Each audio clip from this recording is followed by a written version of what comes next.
여러분 안녕하십니까. 4월 25일 목요일 넘치는 우리 교회 매일 묵상 시작하도록 하겠습니다. 오늘 본 말씀은 신명기 33장 1절부터 17절까지 말씀입니다. 모세의 세 편의 설교의 이야기, 그렇죠? 그 신명기라고 그랬습니다. 처음에 첫 번째 설교는 이스라엘이 살아온 역사에 대해서, 그리고 두 번째 설교가 가장 길고요. 분량이 많죠. 그 두 번째 설교에서는 이스라엘 백성이 하나님의 백성으로 살기 위해서 어떤 계명들을 지켜야 하는가에 대해서 이야기를 했고요. 또 세 번째 설교에서는 이스라엘 백성들이 하나님 안에 살기를 다짐하고 또 결단하도록 권면하는 모세의 이 말들이 들어 있습니다. 그게 이제 전체적으로 신명기 내용인 거고요. 그렇게 하고 나서 이제 노래를 지어서 부르는 게 32장이 되는 거고요.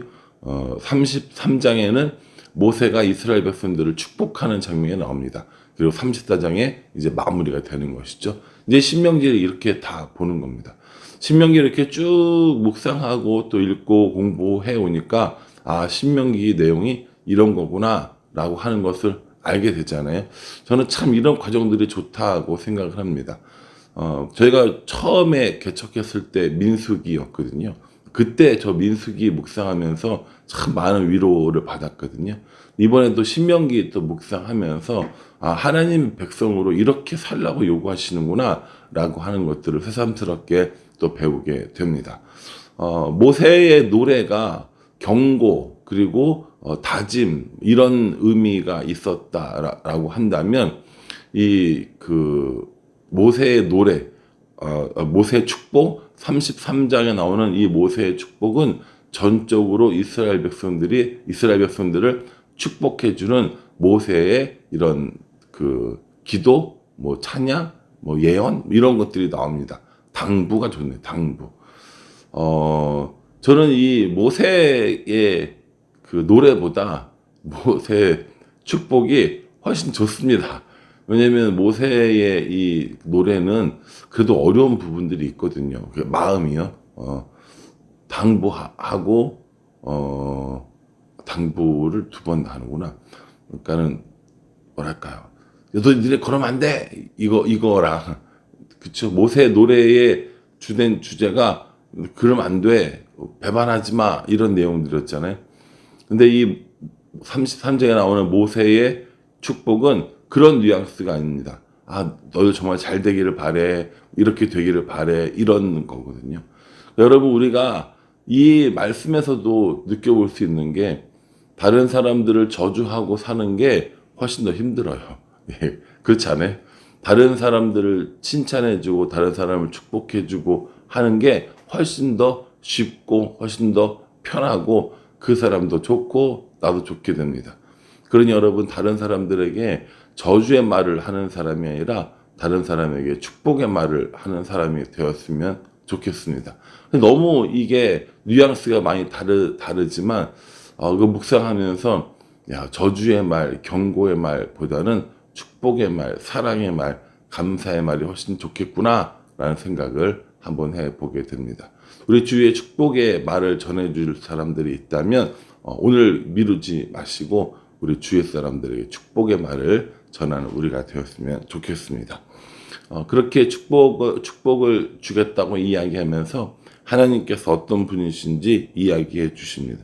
2절에 보면 그가 일렀을 때 여호와께서 시내산에서 오시고 세일산에서 일어나시고 바란산에서 비추시고 1만 성도 가운데 강림하셨고 그의 오른손에는 그들을 위하여 번쩍이는 불이 있도다 그럽니다.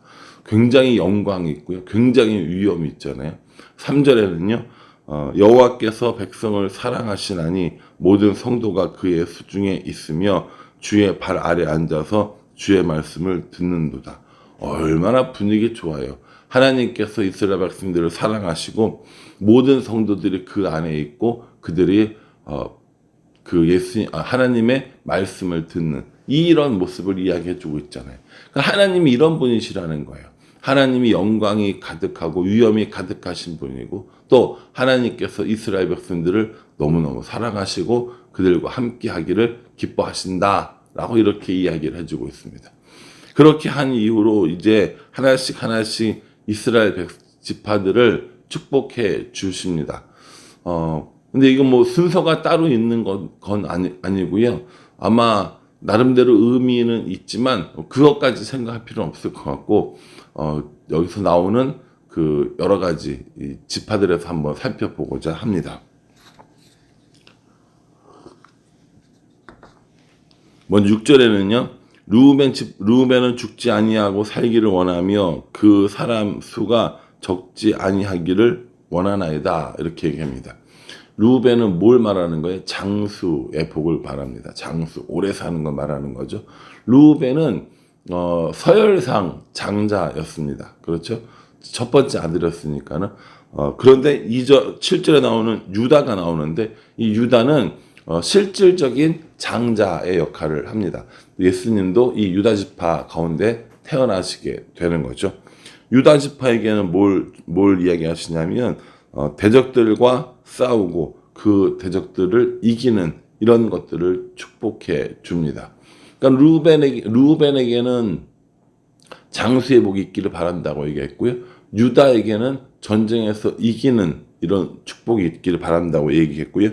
7절, 8절에는요, 레위에 대해서 나옵니다. 레위 얘기는 한 절에 아니라 좀 긴데요. 내용은 두 가지입니다. 첫 번째는요, 가르치는 일을 잘하게 해달라고 이렇게 얘기를 하죠. 왜냐하면 이제 레위는 율법을 가르치는 사람들이니까. 또 하나는 제사를 드리는 일에 대해서 이야기를 합니다. 10절 보십시오.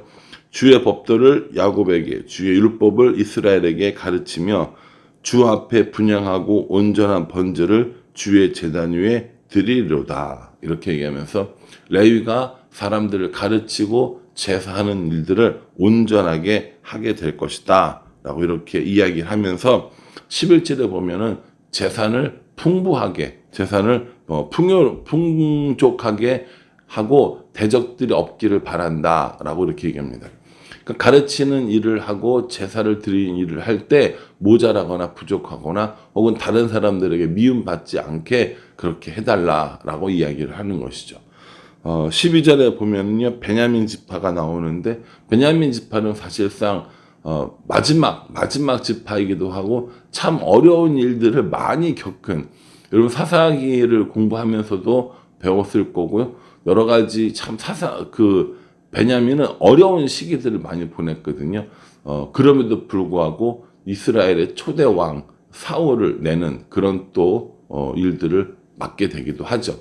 이 베냐민에게는요, 안전을 축복해 줍니다. 안전하길 바란다. 이렇게 얘기하는 거죠.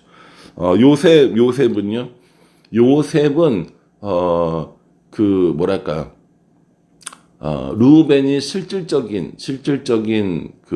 실제의 서열상의 장자였고, 유다가 실질적으로 장자였다면, 이 요셉은요, 한 지파에서 두 명의 지파가 나와서 장자의 복을 받은 사람이라고 볼 수 있습니다. 요셉이 가지고 있는 영향력이 그만큼 컸다라는 거죠. 첫 번째 아들은 므낫세고 두 번째 아들은 에브라임이었습니다. 그런데 오늘 이 모세가 축복해 주는데도 보면 뭐라고 이야기하고 있냐면 17절 말씀 보세요. 그는 첫 수송아지와 같이 위엄이 있으니 그 뿔이 들소의 뿔 같도다. 이것으로 민족들을 받아 땅 끝까지 이르르니 곧 에브라임의 자손은 만만이요 므낫세의 자손은 천천이로다. 라고 이렇게 이야기합니다. 그렇게 에브라임이 둘째임에도 불구하고 먼저 축복받았어요. 그래서 에브라임을 만만이라고 부르고 므낫세를 천천이라고 부르는 것을 볼 수 있습니다. 그렇게 지금 이제 살펴본 지파가 루벤, 유다, 레위, 베냐민, 그리고 에브라임과 므낫세, 야곱 지파가 둘이니까요. 이렇게 6지파를 먼저 이야기한 겁니다. 중요도가 있고 서열이 있다라고 이야기를 하기보다는 아무래도 여러 가지 일들이 많았던 지파들이 먼저 나오지 않았을까라는 생각을 해보기도 합니다. 어쨌든 간에 이런 지파 하나하나를 꼭꼭 집어가면서 이렇게 축복해 주는데요. 이 축복을 받는 일에 모든 것들을 다 완벽하게 갖는 지파는 없었습니다. 그렇죠? 장수하고 전쟁도 잘하고 가르치기도 하고 제사도 드리는데 뭐 안전하기도 하고 뭐 천천만만이 되는 이런 지파가 있어요? 없어요. 슈퍼 히어로 지파는 없다라는 겁니다. 다만 공동체를 이루기 위해서 하나의 이 지파가 가지고 있는 특징들, 이 지파가 가지고 있는 축복들이 모여서 결국 아름다운 공동체를 이루게 된다라는 겁니다. 그러니까 이 모세는요, 이스라엘 백성들이 하나님의 아름다운 공동체를 이루는 일에 충분하도록 축복해주는 모습을 볼 수 있습니다.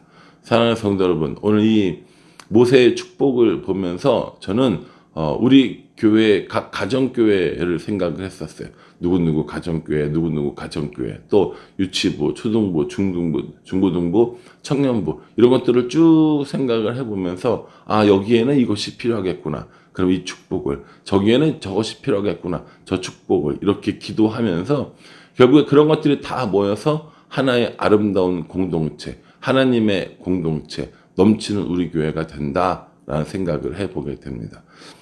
개인들에게도 적용해봐도 똑같다고 생각합니다. 여러분들이 보시기에 누군가를 축복할 때, 저 사람은 이게 있으면 좋겠어. 저 사람은 이런 부분이 잘 됐으면 좋겠어. 저 사람은 이것이 잘 됐으면 좋겠어. 라고 축복해주는 그 축복들이 모여서 하나의 아름다운 공동체가 된다라는 겁니다. 그러니 저도 그렇고 여러분들도 그렇고요.